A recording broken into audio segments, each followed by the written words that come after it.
Friends, it is Doug, and welcome to a very special edition of Spooky Villages.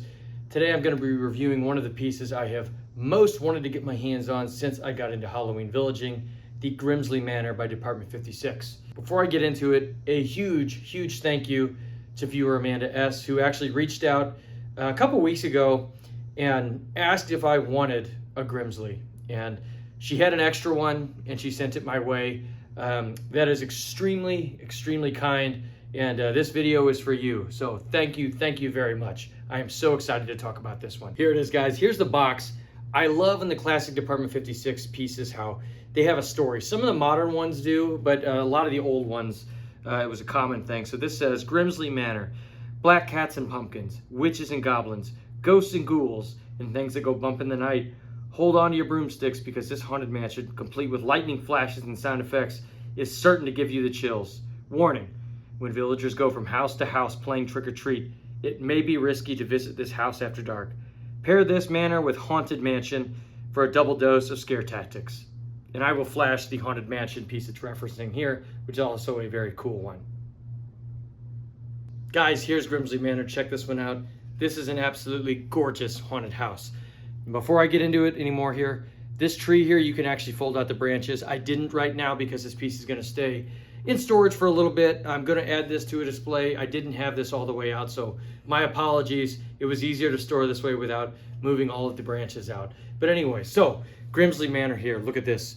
This is like the quintessential Department 56 haunted house. This is gorgeous. I'm going to spin it around here. This is a dilapidated mansion, and you can't really talk about this one without the lights and sound because they're some of the best in the business. And let me show you here. Hopefully you can see that. There's a huge hole in the bottom. So how this actually works is a little bit different in that there is a platform for the lighting. You can see it here. It's this little platform that goes underneath it.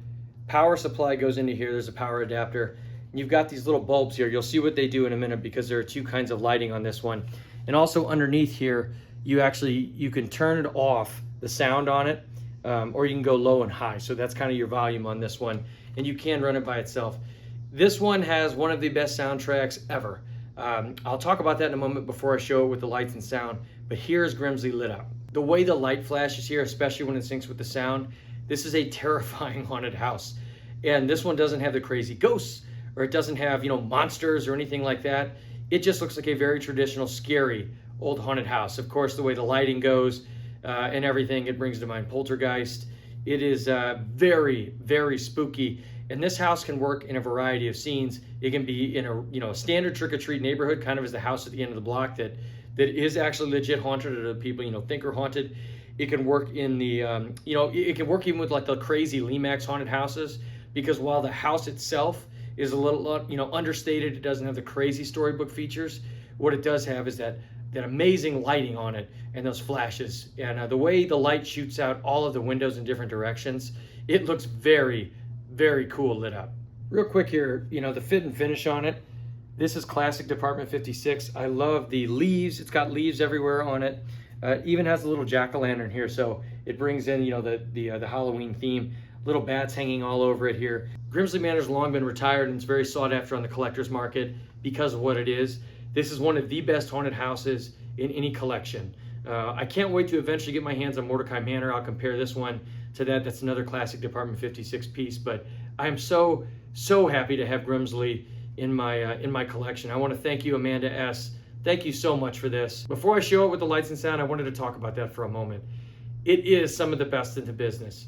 It doesn't even have an actual soundtrack as far as music goes. It's just very scary sound effects, and they sync up with the lighting, and they happen intermittently, so it's almost startling. There's a variety of sounds when that the lighting kicks in, like the lightning. It sounds so cool. But man, there are spooky sound effects. This is a legit, it's not like spooky. This is actually scary. And you can run this sound effect for the soundtrack for any village really that you've got going on, because it's got a variety of sounds. But this one just totally nails the haunted house. It's an absolute classic. I love this one. Again, I don't know what else to say. I'm so happy to have this in my collection. Thank you, Amanda S. This is going to be displayed with pride, and this is one of the gems of my collection. As a longtime haunted house fan, I adore this. So thank you guys very much. I'll get back to the standard new releases here for the 2022 season. I want to interject here because this came in, and Amanda was so nice to send it. And yeah, that's all I have to say about it. This is an amazing piece. And here it is now, guys, with the lights and sound. I'll see you soon.